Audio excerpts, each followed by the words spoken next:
Tak jo, přátelé, poprosím vás o klid a můžeme začít. Tak jo, přátelé, prosím, teď nastražte uši, není náhodou, že začneme jedním z mých nejoblíbenějších dinosaurů. Takže přátelé, prosím vás, tenhle drobeček ve své nejlepší formě dosahoval celkové hmotnosti až 16 000 tun. Naprosto famózní zrák dokázal dohlédnout až 60 km daleko a jelikož stával okolo 7,30 až 7,45, tak hned věděl, co si dá k snídani. A proto jsme, ano Lukáši? Můžeme vědět, kolik dinosaurů stával. Skvělý, jsem rád, že se ptáš, hned vysvětlím, prosím vás, hned vám to vysvětlím.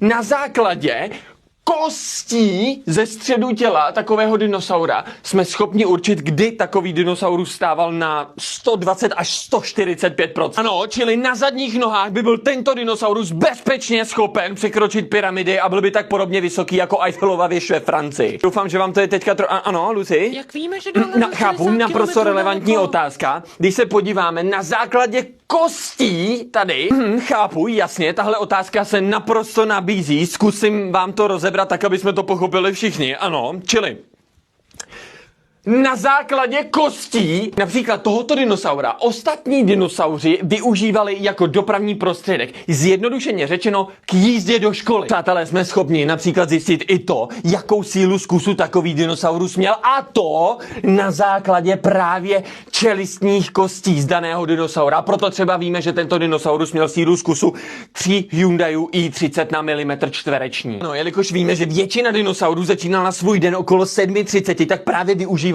tohoto dinosaura jako dopravní prostředek, aby se dostali do školy, práce a kam potřebovali. Ano, dokonce víme, že měli i svůj edukační systém. A tuto informaci právě jsme schopni zjistit na základě hřbetní kosti. Ano, na základě kostí z tohoto dinosaura. Ano, vědci jsou pak samozřejmě schopni dojít k jednoznačnému výsledku na základě právě kostí z daného dinosaura. Ano.